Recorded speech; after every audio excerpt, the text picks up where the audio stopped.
Okay, so you seem very particular about your style. Do you want to distinguish yourself from the metal imagery, like with dark shirts and long hair and skulls, or do you just want to stand out? It has nothing to do with metal. It just stands out in metal. Yeah. If that makes sense.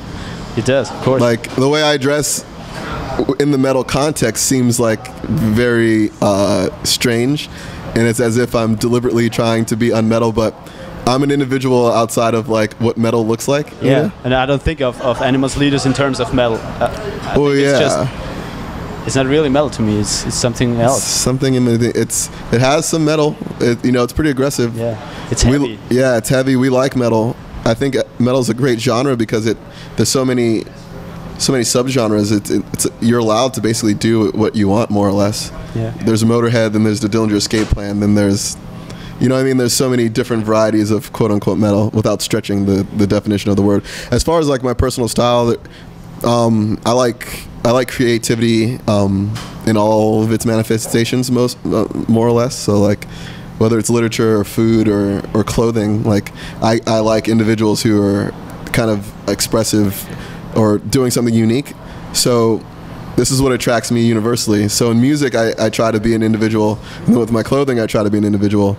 And metal is kind of like has a certain look, and I don't look that way. But it's not because it has to do that I'm trying to be opposite of metal. It's simply, it's like circumstantial or something. Your style somehow always reminds me of the old blues records that my dad was listening to. Yeah, I don't know how that happened. I don't even really listen to the blues. It's like the hat is like it's an old hat from like World War II era, but I didn't even pick the hat. An ex-girlfriend bought it for herself, and then she just decided to give it to me. Cool. And then I started to like clothing that didn't look like it.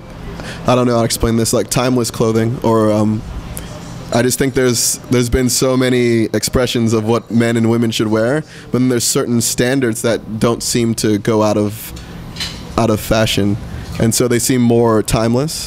And this is why I like to wear, you know, button-down shirts and like Oxford shoes. It's not necessarily a trendy thing. It's more of like an established aesthetic throughout history. Okay. I just like that it's timeless, more or less.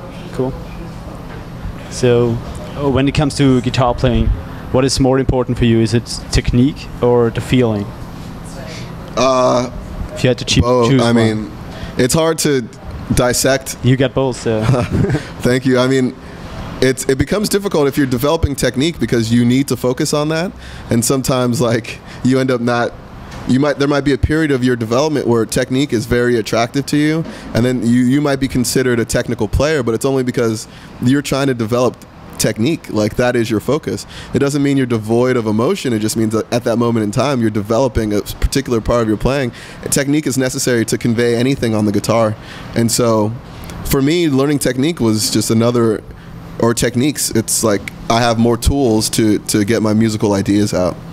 You know, I'm not limited to only one thing because I have quite a few techniques I can use to get different sounds and different expressions out of the instrument.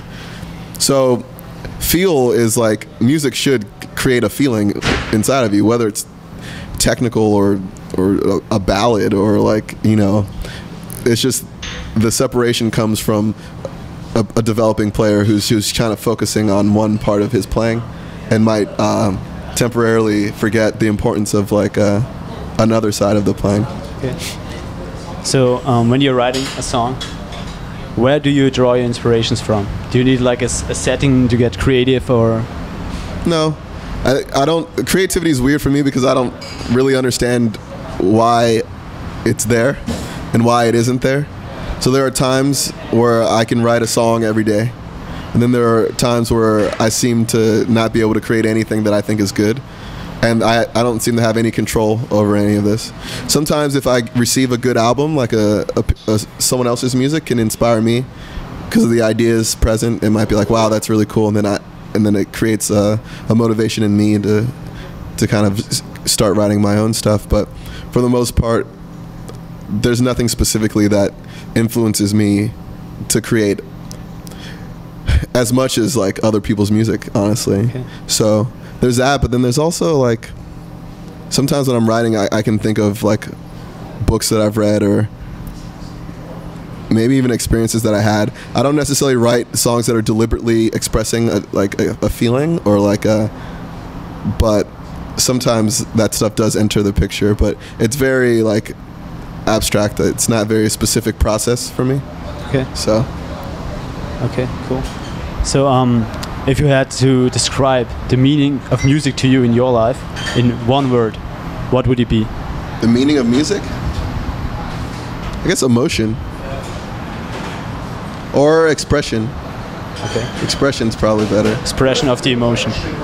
Well, yeah, the emotion might be a byproduct of the expression, okay. Or it might be the cause of the expression, okay. Right? So you're emotionally compelled to express something, or someone else's expression of something might cause an emotion in you.